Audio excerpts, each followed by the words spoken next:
This is William and Lonsdale, a podcast about the legal ecosystem in Victoria and the fascinating people and stories that make it tick. Today, your host Michael Green speaks with Coroner John Olle. After cutting his teeth in the Dramana Magistrates Court, John became a criminal barrister at the Victorian Bar and later moved on to work as a barrister in the Coroner's Court, before ultimately becoming a coroner himself. Practising as a defence barrister in crime meant John worked with all manner of people in the justice system, and although he would go on to be engaged by Victoria Police later in his career, he suspects he wasn't their favourite barrister earlier on in his life in the law. I was doing an armed robbery trial at some stage, and some police didn't like getting cross-examined too hard, and I started getting phone calls in the middle of the night, like at 3 a.m, nothing. And it happened twice, and I thought, Charlie, this is going to drive me nuts. So I phoned a little mate who worked for Telstra, my best man as it turns out. I said, listen, I need to track a call, because I suspect I know where it's coming from, but I need to find out. So can you make inquiries? So he goes and comes back to me and said, look, you've got to get 2 more calls. If after the 3rd time we give you a code. I said, oh, you're joking. I've got to wait. Yep. So sure enough, it happened again. And I said, Geraldine, what's that code? Plink. I never heard another call, Michael.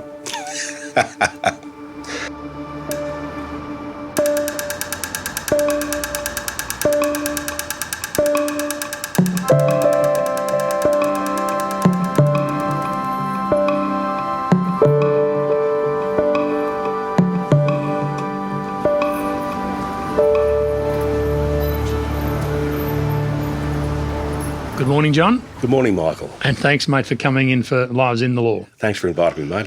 It's a pleasure. So let's set the scene of the John Olle story. Tell us about your mum and dad and the family you grew up in. Well, Michael, I was blessed to be raised in a beautiful family with 2 loving and devoted parents. My 4 sisters and I have continued to remark how blessed we are, and throughout my life in the law, how often I wish some of my clients had the benefit that I had as a young man. You didn't stay in the one place. You moved around a fair bit, I think, because for economic reasons. Dad's background, his mum died when he was 4. His dad died when he was 10 or 11. He and his sister, who was 2 years his senior, were separated. They were placed in different homes, families. So he didn't have any dough. He didn't have any backing. And when he was playing for St Kilda for about 5 or 6 years after the war, that was a £3 a week period. Even Jack Dyer was getting £3 apparently. Yes, people who follow football now wouldn't believe that in those days, playing what was then VFL football, you got nothing like the weekly wage. No, and the country teams had the money. And so he was offered as a 26-year-old or 27-year-old £20 at nil. But Mum said, I was born in Quambatook, I'm not going back that way. And offered £12 a week at Sorrento to captain coach. So we were all born, they had one, my older sister had been born whilst he played at St Kilda, I think the only baby in the club. And so we were all born, the rest of us were born in Sorrento and moved down there. And he was working with the Telecom, PMG. The Postmaster General's Department. Yeah, and that's how it was. But he always dreamed of owning a hotel. So when I was 6 in grade 2 at St Joseph's, Sorrento, an accountant said, look, the only way, Alan, you're going to make money and get the pub you dream of is to get a milk bar. And that was monumentally, catastrophically poor advice. So they moved us off to Braybrook. So how did he finally wind up with that pub that he always wanted to own? Well, what happened, he kept on his job at the PMG, at Braybrook for the 4 or 5 years there. Our slate, where people didn't pay, they'd send their kids over to get their bread and milk, wouldn't pay. And he was owed £3,000. We went broke. He'd been in hospital for 2 weeks, very crook. I got grabbed out of school one day to say, look, I thought, oh, God, Dad's dead. But no, Dad had managed some poor fools wanted to buy the milk bar. And off we went to live with another family in Gardenvale. One of Mum's nurses' mates took us all in, so we lived with them for 6 months. And very kind. And then we got a little place in the Peen Highway, Elsternwick. But it remained his dream, Michael, to get a hotel. So eventually he did. It was a hotel in South Yarra. Yes. South Yarra being one of Melbourne's more elite suburbs. You had an elite and genteel clientele at the hotel, I assume? Oh, absolutely. Look, what had happened, I was studying law, doing echo law. I was struggling a bit. I was probably young for my year. I was 7. I did matric at 16, and Dad came to me. And the first time in his life he asked me for something. And let's say I was 20 years old, I'd only taken from him. He said, I'm going to ask a big favour, it's important. Will you get a licence to the hotel? I found a hotel, a little pub in South Yarra called the Prince of Wales. The Molina family own it. We need $40,000 for the lease, a 4-year lease with a 3-year option. And I'm hoping our house in the Peen Highway, Elsternwick, is going to be worth 40. But I'll need to keep my job because just in case it goes belly up, I can't resign from the public service. So he was still with what then might have been telecom by then, I guess. Yeah, I guess telecom, yeah. And look, it was just such an honour for him to ask me unhesitatingly. I said, of course. I've been working in pubs 3 and 4 nights a week anyway for a number of years. And so Mum and I got the licence. And Merv King, the commissioner, Kim said, do you realise if I grant the licence, you're the youngest licensee in Victoria? I said, that's all right, Your Honour, I'm ready for it. But that's what happened. So I kept on studying law, but ran the pub. So just to get this clear, John, you were the nominal licensee of the hotel because your dad was working for the Postmaster General's Department or Telecom, which it had become, and he couldn't be the licensee. On a day-to-day basis, who was actually running the pub? Because you're a student in the law school at Monash. Yes. Well, I was able to study part-time. So I might have done, I think, 2 subjects whilst I was the licensee in that first year. And that was it. My mum was a co-licensee and she'd only ever been a nurse until that stage, but she came with us. We were very blessed to have an old Richmond halfback flanker called Ron Irvine as our bar manager. But I will say this, I'll tell you how tough that pub was. The previous licensee hadn't stepped foot in the bar in 2 years. He was terrified. It was just a tough hotel. I mean, I'd worked at the Ulsterbeck, which I thought was a bloodhouse until I got to this place, and it was pretty nasty and full of criminals. Fellas had been released from jail, and it was just a tough place. But I've got to say, my mother and I were always treated with great respect by these men. Unfortunately, there were more and more criminals coming in. It seemed to be getting very, very full of the criminal element. A copper came to my saloon bar one day, said, look, every crook in Victoria's in your bar, get rid of them. I said, you get rid of them. And he left. So the police, they did nothing? Oh, no, they didn't. They did nothing at all. Look, eventually... In those days, there was a thing called the consorting squad, which was to stop criminals consorting with each other. Well, I think they were probably happy they were all in our bar. But look, it took about 3 months for my dad to move these criminals out. And he spoke to the head fellow there, let's just call him King, and he spoke to King and he said, listen, you're always welcome here. Always. But I'm afraid there are just too many ex-prisoners coming in. I'm worried about my family. So you're always welcome. They've got to go. And the King said, I can't do that. He said, well, it's a matter for you, but you're always welcome here. And King took them all and they left, went to another hotel. From that moment on, the hotel blossomed and the locals started coming back, trade started coming back. It was very, very successful. My dad, you could see, I saw the magnificent publican he was. So I was nominal, in truth. He then resigned not long, maybe 6 months later. The older crooks always thought he must have been one of them because he said the only reason you're publican, a double murderer called, let's call him Nat, said to me one night, they used to speak at the side of their mouth, your old man's one of us, isn't he? He's one of us, isn't he? I said, well, I can't answer that, Nat. And that's why they thought I had the licence, not him. Yeah, he flourished. I used to watch him in awe as he'd move around this hotel and he was in heaven and he transformed into a beautiful man, but unfulfilled. And so at this early, it was probably only early 50s, he was off and running. John, so you're a young law student and involved in the day-to-day running of a busy hotel in inner city Melbourne. Yeah. Did you learn anything from working in that environment? Oh, yes. I learnt the importance of knowing someone's name. One of the early instances in that hotel, a young fellow who I'd met got extremely pissed, smashed a glass to shove it in my face. And I called him by his first, as drunk as he was, when I said, Jim, hey. And his eyes sort of opened. He was confused. How come this bloke knows me? You can see the mind working at work. Yeah, I learnt the importance of a name. No one ever came to a hotel twice without me knowing their name. I got it the first time. So they'd come in again, hello, Michael. The other thing is to read the play. I mean, as a publican, you never take your eyes off whatever's going on. No good getting into a fight, stop it before it happens. Get in, talk to people, see what's going on. I learnt a lot about human nature, human behaviour. It reinforced what I always knew, that women are the stronger sex. So as tough as these blokes were, it was the women behind the scenes who called the shot. There was no doubt about that. Yeah, so it was hugely important, and it would transpire in my life in the law. Can I just go back a bit? You said you were just an average student at Monash. Yep. And you've said also you were just an average student at school and maybe even less than average because your mind was more on playing sport and playing with your mates. Yeah. Until one particular teacher pulled you into line. Look, what happened, I think in hindsight, and Dad and I spoke about this, he was struggling a bit himself in his frustration. I think it was reflecting on my behaviour a little bit, not excusing, but I was just getting a bit silly and, wearing the cap backwards, having a can of Vic, walking down the street as a 15-year-old. And a teacher, my history teacher, saw me one Saturday when I was meant to be playing cricket and I ducked off. He got me aside and he kicked me out of class a few times. I wasn't a bad kid, don't get me wrong, nothing like that, but I was just leased my way a bit. He just said, look, you're getting a crossroads here at the end of year 11. You can go one or two ways. You can continue this course and you'll be nothing.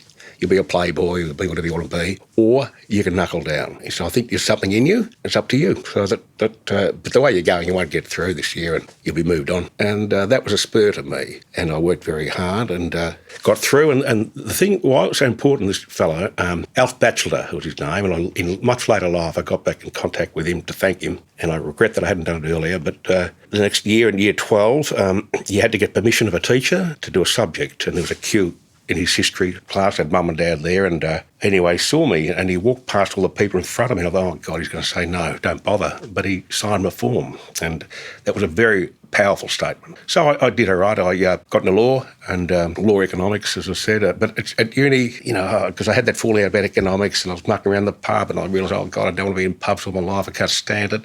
I was going nuts up the same blokes at 10 o'clock every morning and throwing them out at 10 o'clock of a night. And I decided to really knuckle down. And what it was, a moot court at Monash, and an old Supreme Court judge was kind enough to give me, I think, one of the highest marks at the university for advocacy. Up until if I got a C, it was a miracle. But that really did that. And one other thing, Springvale Legal Service, a fellow called Alan ran it. I'd go there on a Tuesday night and it made sense. All of a sudden the penny dropped to me about what I could do and what a privilege it would be to be a barrister. And so I got permission to do 5 subjects over that summer. They only let you do 4 or 5 because Shane had agreed to take me on as an article clerk on the 1st of April, 40 years ago, 81. And I needed the permission of the Dean to let me do an extra subject so I could start. I just wanted to get into it. I was rushing and working well and studying hard.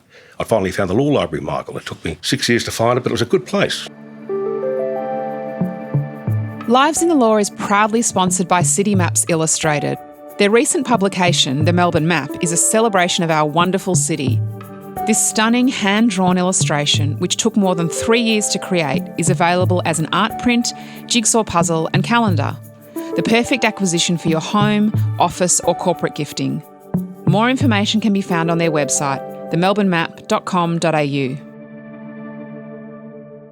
So, John, you knuckle down, you get through law at Monash, and you do your articles with a solicitor in Sorrento, Shane McCarthy. My brother-in-law, Michael, he only had one condition. He wasn't brimming with excitement when I asked him for a job, I've got to say. But I wasn't a bad little amateur footballer, and the condition, he was president of Sorrento Footy Club. The condition was, and I was captain of St Kevin's at Old Boys that time, he said, oh, you've got to play for Sorrento. And I think it's the only thing that got me over the line. So I said, yeah, fair enough. See you later, Scobbers. I'm off to Sharks. Anyway, I heard Betty King's podcast, Michael, if you don't mind me saying, it was brilliant, absolutely brilliant. But my articles were the antithesis of hers. Shane was overwhelmed. It was the halcyon days of the common law. He was just flat out like a lizard drinking. So he said, look in that corner there, he's a big gruff Irishman. That's my too hard basket, and it was huge. And so my first challenge to get through that, within a month I had 150 files. I was working my ass off. But I learned so much. He was such a wonderful mentor and he remains that to this day. Did you get the opportunity to do appearance work as a young solicitor in preparation for coming to the bar? Yeah, I did. Shane knew that I wanted to be a barrister. He let me, as soon as I was admitted, I'd go to Sorrento Magistrates Court once a month, but it was really Dramana Magistrates Court every week, and that's where I learned so much. I didn't ever waste a second. I'd be watching Shane through my articles, and I'd never go into that court without watching advocates, good and bad, watching magistrates, watching their movement, their responses. It's just such a wonderful opportunity, I thought. So I could never understand why people hang around outside a court. Get in there and have a look and take on board, not to copy people, but you saw things you liked and things you didn't like. But yeah, I think one day once I was admitted, there was a very beautiful moment for me as a young lawyer. We'd do a duty solicitor where one of the local solicitors would be the duty solicitor for the day. You might have some days 2, some days 7 people without representation. You had to develop a skill to quickly get the instructions you needed. Remember, in those days, no one had a brief. You got a charge sheet but you'd get your instructions very quickly. You'd make your appearance. You'd say, see you later to the client, or a particular young fellow was transported in a paddy van down from, it was either youth training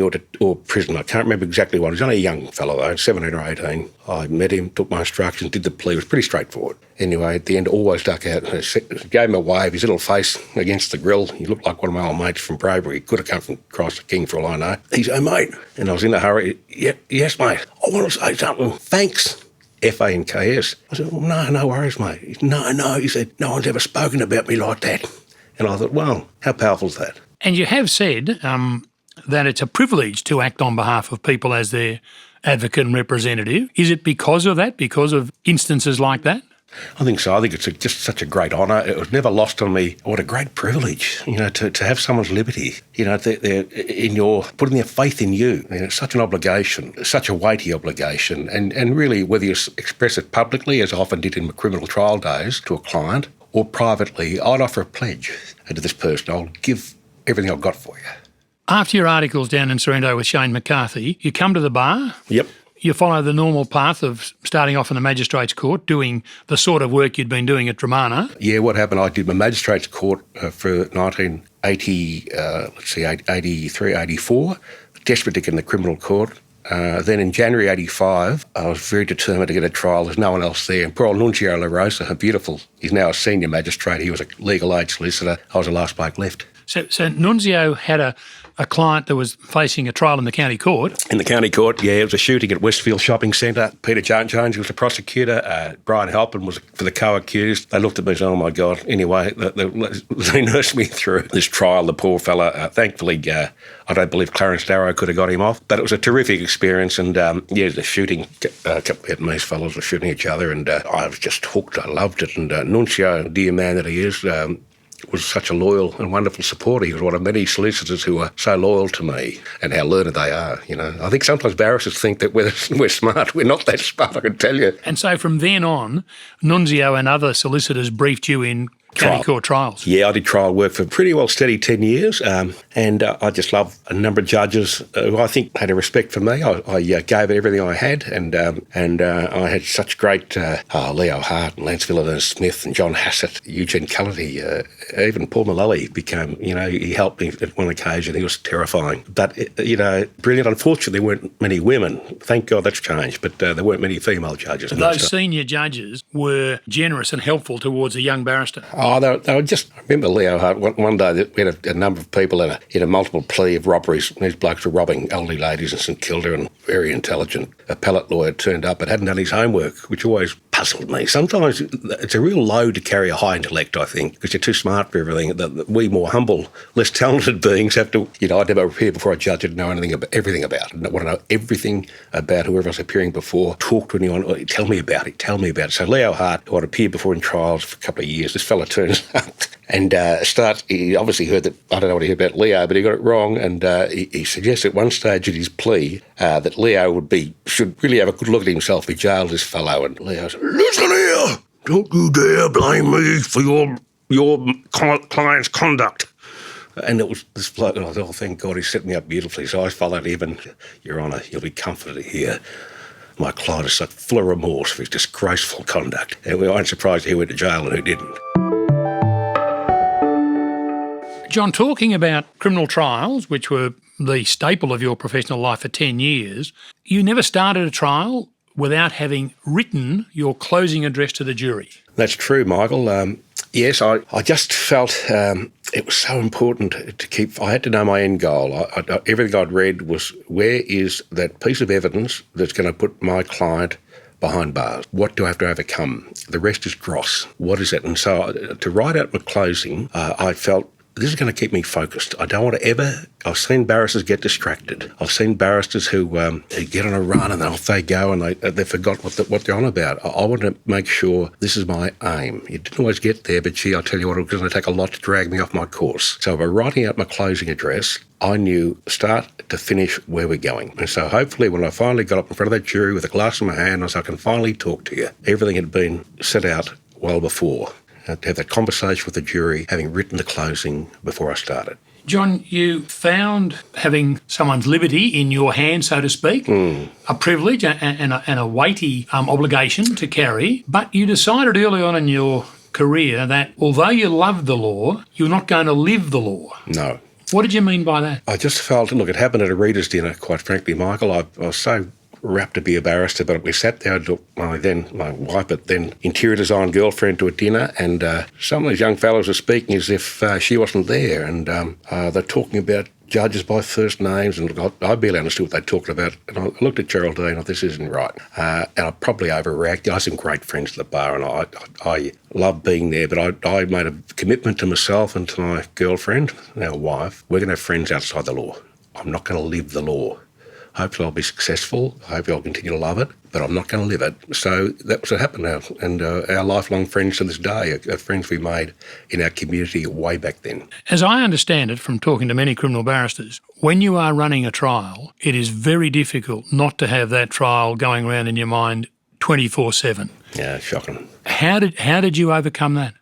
I trained myself. I actually realised that I'm not really enjoying any social outings too much, and it's not fair on weekends because I couldn't get the trial out of my head on a Sunday if you saw friends or family. So I trained myself in 15-minute increments. I promised myself if I don't think about work for 15 minutes and then became 30, that I'll promise I'll do the work tonight. I'll work Sunday night. I'll cover that. Don't think about it. And so truly, I know it sounds ridiculous, but for me it worked. I trained myself to at least have 2 or 3 hours with my friends. I knew I couldn't live if I was forever living this trial in my head. It was going to undo me. I was smart enough to realise that. Others can do it, I'm sure, but I couldn't. So I trained myself. As much as you love being a criminal barrister and you lived by your creed that it was a privilege to represent people whose liberty was at stake, at a certain time you decided to stop doing criminal law and being a criminal barrister. Why was that? It was really two trials, one after the other, that settled it for me. I'd probably done the Daniel Valerio inquest at that stage. I was still doing trials, Grand Circuit, but two they followed each other. One was a incest trial, a horrible incest trial up at Wangaratta, and I was cross-examining these little kids, and I'd got my instruction for the trial. It went for 5 days or 3 or 4 days, whatever it was. And in this, you're acting on behalf of the accused, the person accused of incest. Yes, and it was unlike me. I'd say good morning and good evening, and that was not like me. I'd do my job, and he got acquitted, but I just felt pretty gutted and went home, and little baby Sarah looking at me. And then the last trial, I did a couple later. This is the end of my criminal career, really, was acting for an accused in aggravated rape, and it was just pretty ordinary, really. And at the end of the trial, this fella said, "Look, I'd like to get you a gift." I said, "Listen, I won't know your bloody name tomorrow." And I knew it was done. So I said to Geraldine, "I'm done. I don't want to do any more crime." And so how did you transfer across to doing work in the coroner's court? Well, I was lucky. I was getting work through that period. Ironically, then the coppers started briefing me. So I started acting for police. Department of Human Services were briefing me in my life. When they were parties to Yes. a matter before the coroner's court? Exactly. Yeah, okay. So you've segued to the coroner's court. We all understand criminal law, the Crown has to prove its case beyond a reasonable doubt, there's a presumption of innocence, etc. What's the difference between criminal matters and matters before the coroner's court? Or what was the difference back then? Because I think it's changed, hasn't it? It has changed. When I was working as a barrister, a fellow called Professor Norris had written the 85 Act, and he didn't want any blame associated. He wanted to...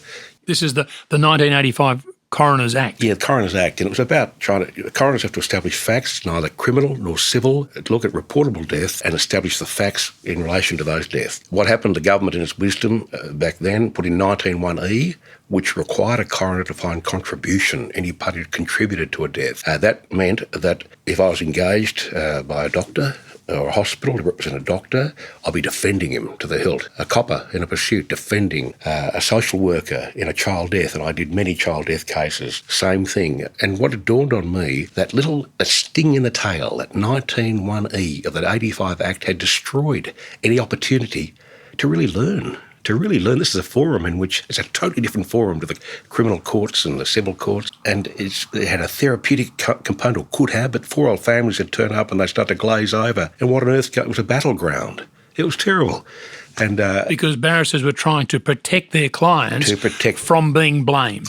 To have been found to have contributed, because such a finding, the press loved coroner's courts like no other court. They were always gathered up at the front. A doctor in Daniel Valerio's case had the misfortune he smiled at relief of walking out the court. It was over, but his barrister hadn't warned him. Be careful, that smiling face was on the front page of the Herald Sun. I mean, it could destroy livelihoods, reputations. No jail, nothing, no monetary penalty, but it could destroy a reputation in a heartbeat. So yes, you defended like you'd never defended in your life, because that was the target of that act. Unfortunately, the new act changed all that. It shifted the focus from blame to prevention. That doesn't mean that you still establish facts, you still analyse everything, you still may find acts or omissions which were suboptimal, but your aim is not blame. It's a game changer. You're there now as a coroner, and we'll get to that, but in not trying to establish blame, do the professional representatives there, barristers mainly, are they comfortable not seeking to establish the blame of somebody else to exculpate their own client? It's pretty tough. It is very tough. I have said on occasion, you can understand the absolute angst of the family who desperately want to blame a psychiatrist or a doctor or someone, but it's important that they explain and they hear rather from a coroner. Listen, if you're looking for blame, you should leave the court now. You're in the wrong jurisdiction. I don't know what you've been told before you got here, but I want to dispel that myth. We're here to try to find out what happened, what could have been done better. I say it's a rare and sad day if you can't learn from a preventable death. Can other families not go through what you're going through? No one went to work that day intending this tragic outcome. Let's try to learn together. Come with me on a journey, as hard as it is. And then if we just it's very easy to go the man. As a coroner, you're sitting up there in the sanitised outfit. It's very easy just to succumb to the public pressure. You've got to be beyond that. You've got to say, no, the bigger picture, if a doctor's mucked up, look at the systems. We're in our hospitals today. Results are still going to wards via fax. Interns don't even know what faxes are. I mean, there are so many systems that can be improved, system failings. You don't have to look far, but if you do really keep the focus, I want to prevent. I just want to prevent. John, we better go back a bit and establish how you became a coroner. Yeah, You've been a barrister for a long time, but then in a pretty short space of time, you become a coroner. Yes, look, because I was down there all the time, Michael, and there'd been the odd comment, when are you going to come and join us? No, I'm going, okay, thank you. But I decided I'd throw my hat in the ring, and I said, look, I think I'll throw my hat in the ring, what goes on here. But I've got to say, Jennifer Coate, who one of the most extraordinary judicial officers I've ever met, she'd just hadn't long been appointed to State Coroner of Victoria from the Children's Court, and that was really a catalyst for me. No disrespect to any predecessor, but I felt this is someone who I think could be extraordinary, can really do something in this court that I love, but isn't getting anywhere near fulfilling its purpose. And so next thing I knew, I was meeting Rob Holes. He said, look, I've asked a bit about you. Apparently you're not a bad bloke, and are you sure you want to be a coroner? I said, what? Yes, I am. What, just a coroner? Yes, I want to be a coroner, thanks. Oh, all right. Well, he said, there's no glamour down there. I said, listen, mate, I've had glamour up to here. I'm sick of glamour. I just where I want to be. He said, all right, you better get down and meet Jen and she'll show you what it's really like behind the scenes. So it was a bit shocking, quite frankly, Michael, the files and the workload, under-resourced. But I said, I'll see you Tuesday. And what I did, I ducked off to Dunkeld for 2 days because I realised, listen, I'm not going to be a barrister after 25 years. It's going to stop, and I'm starting a judicial role on Tuesday, and I don't think my head's right. It's happened too quickly for me. It was breathtaking speed from the moment I said, I'll throw my hat in the ring to him. Meeting an attorney, meeting a state coroner, I'm going to start on Tuesday. And up at Dunkeld, I had 2 nights there, and the second night, over maybe a sip of red wine, looking at the Grampians, I said, right, the blinkers are off. 25 years of just looking myopically for the one thing that's going to put my client down. It's gone. Take the blinkers off and now open your eyes. There's a new world here as a coroner, and why I love this jurisdiction. You are a participant. You actually can direct the proceeding. And so that was it. And Jen, I called her from the main street of Dunkeld on the Sunday. She said, Johnny, where are you? I thought you'd done a runner. And I said, no, I'm right, Jen. I've just cleared my head. I'll see you Tuesday. William and Lonsdale is brought to you by Greenslist, one of the leading multidisciplinary barristers lists in Australia. Greenslist believe in promoting conversation around the ideas and issues that shape not only our legal system, but our wider community.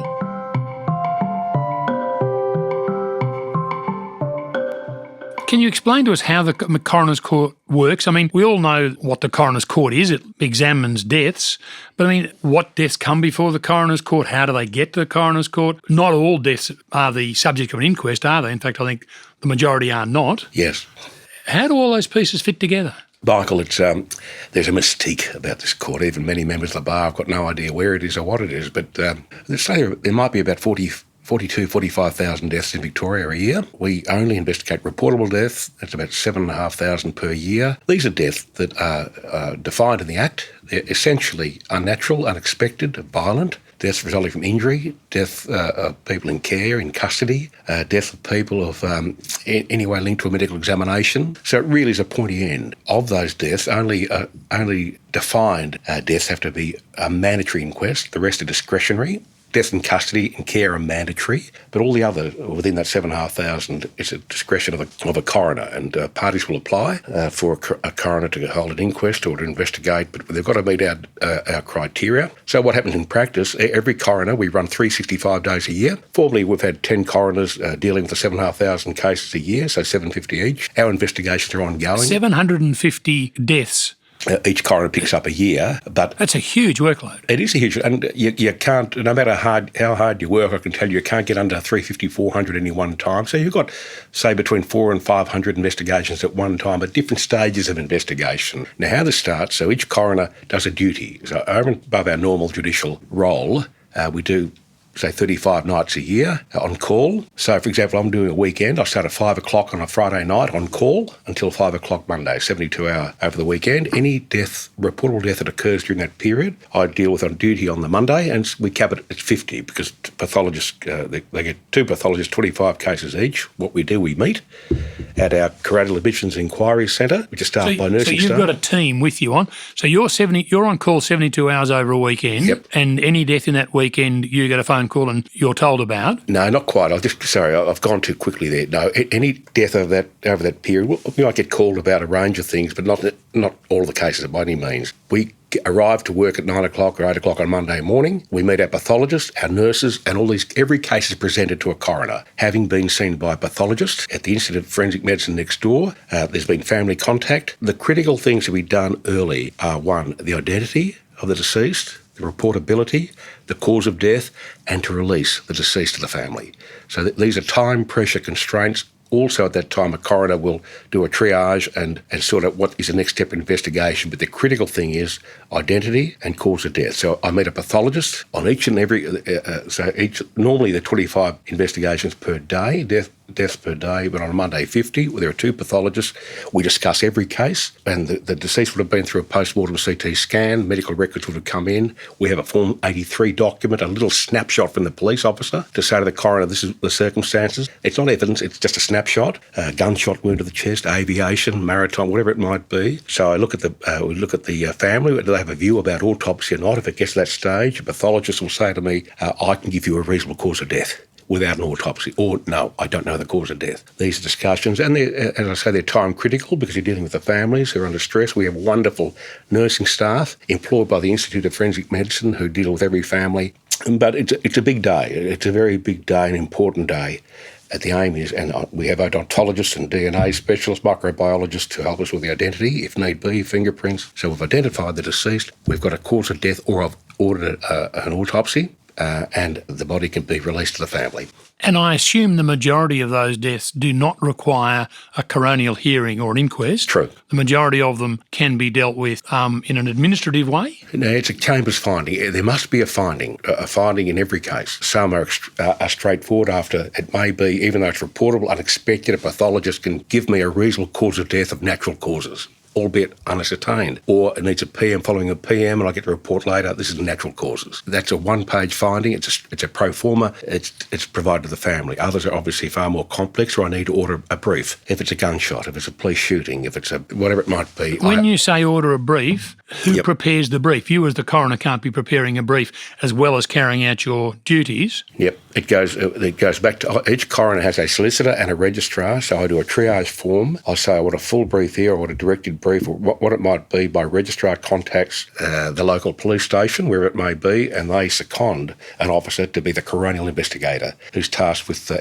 preparing a brief, which they have about, they could be a folder or 2 folders thick. In a case like young Newman Hayter, who was the first lone wolf radicalised young fella some years ago, that was a complex investigation. I had 2 homicide squad police officers who prepared the brief for me. It went to inquest. They did enormous, that was 4,000 pages, but they're the top end. Other cases where a brief is required, it could be a suicide, whatever it might be, there's a local police officer who is seconded to be a coronial investigator. He's given an outline of the issues I want addressed, and he or she will provide that brief to me. When I read the brief, I then make a decision, right? It could be a few months later. What am I going to do? Do I need anything further? Or is everything contained in the brief that I need to fulfil my statutory obligations? Or do I need further material, or do I need an inquest? They're the steps, and I'm liaising with the family throughout that process. So that's really it in a nutshell. So in fact, of the 7,500 cases per year, we're looking at only maybe 1 or 2%. I can tell you the reason is, and why it is important to try to keep that number limited. There are many reasons, but one is an inquest is a really tough gig for a family and all concerned. You don't go to inquest lightly. It might sound terrific, it might sound wonderful and what a great opportunity initially, but the reality is for families, it's families who largely drive me, Michael, don't put them through this process unless it needs to be, because it's a person they love whose life is really being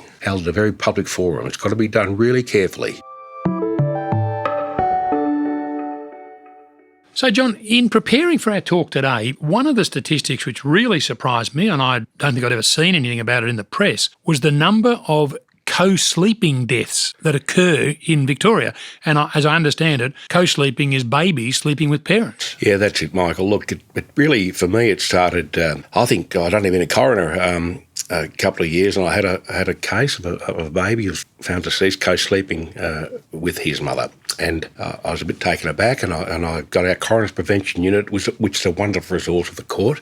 These are researchers and academics to do a bit more research for me. Were there any similar cases that I hadn't heard? And they came back with 33 babies in pretty recent time who died co-sleeping, and I was aghast. I ended up going, one of our researchers did a wonderful paper on it. I went to a symposium in Sydney. I met medicos from all around the globe, quite frankly, including from as far reach as Kimberley. This is a worldwide problem, and no one has seemed to do much about it. So I did make a pretty powerful finding. I ran a finding with the permission of a few parents. It's very difficult, really difficult, and the last thing a coroner wants to do is re-traumatise. But there was a prevention message here. Everything was telling me. And so I identified co-sleeping as an inherently dangerous environment for a baby. There is safe sleeping and not. And so that got enormous publicity at the time. An organisation called Kids and SIDS were terribly supportive. Now, I'm sad to say that since that time, we've got well over 100 babies who've died co-sleeping, well over 100, and there's going to be far more work done yet again. The Chief Coroner of Ontario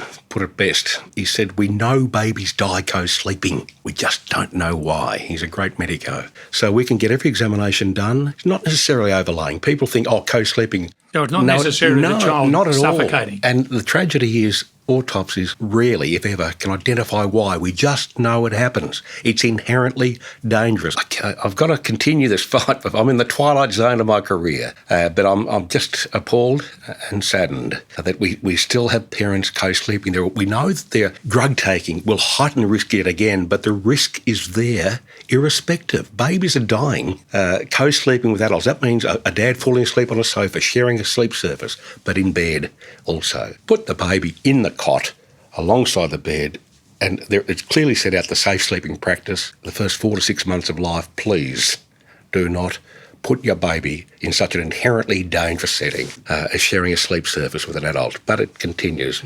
And something as simple and looks, in fact, a beautiful parent-child moment as a baby sleeping on a parent's chest? Yeah, well, don't fall asleep. I see. So you, the adult, remain awake? Yeah, it's co-sleeping. So both parties sleeping. It might be a bloke having a couple of beers. It might be the nature of our bedding. It might be the heat generated. The bigger, who knows? The doctors have speculated. There was a great ophthalmologist I found 20 or 30 years ago trying to find out why. Why is it so dangerous? Please don't do it. Yet it doesn't seem to get, I don't know what it is, but I'm not going to stop fighting. You saw many suicides by elderly people, which troubled you. Yeah. And led you to the voluntary assisted dying inquiry. Yeah, look, this was a tough one, Michael, because I think maybe it was 2012, 13, I was identifying cases of beautiful people who'd lived beautiful lives who were dying in the most lonely and tragic circumstances. And yes, coroners are about prevention, and the view, well, how can a coroner whose mandate is prevention be supportive of voluntary assisted dying? And all I wanted to do, I wanted the government to look at the issue. We had information privy to us that others didn't have, and I gave evidence ultimately in October 2015 because the government did, of its own volition, create an inquiry. And there were thousands of submissions, and I was given an opportunity by the state coroner. Do you want to give evidence? Is something dear to your heart? I said, I'd love to. And my colleague, Caitlin English, came along, and head of our CPU, Jeremy Dwyer, and I gave evidence before a parliamentary inquiry. And all I wanted to do was a matter for them, but I wanted to give examples of cases we were dealing with on a weekly basis. And they were heartbreaking. And my belief was it was appropriate because, yes, we're about cause of death, but also circumstances. And when we're privy to circumstances in which these wonderful human beings are dying in the most lonely and horrific circumstances, which reflect the absolute determination of these individuals who had lived long and productive lives to end their lives, then this inquiry had to hear about it. And I understand that evidence was very powerful, and I'm so proud of our Parliament, because I know before me, I think there were 12 or 13 parliamentarians. Some were not too happy with what I had to say, but I was so instilled with pride that the courage to enact that legislation. John, we might sign off there. On behalf of everybody who listens to this podcast, I'd like to thank you for enlightening us about your career, but particularly about the important, not to say vital, role the Coroner's Court plays in the well-being of our community. Thank you, Michael. Thanks for coming, John. Thank you.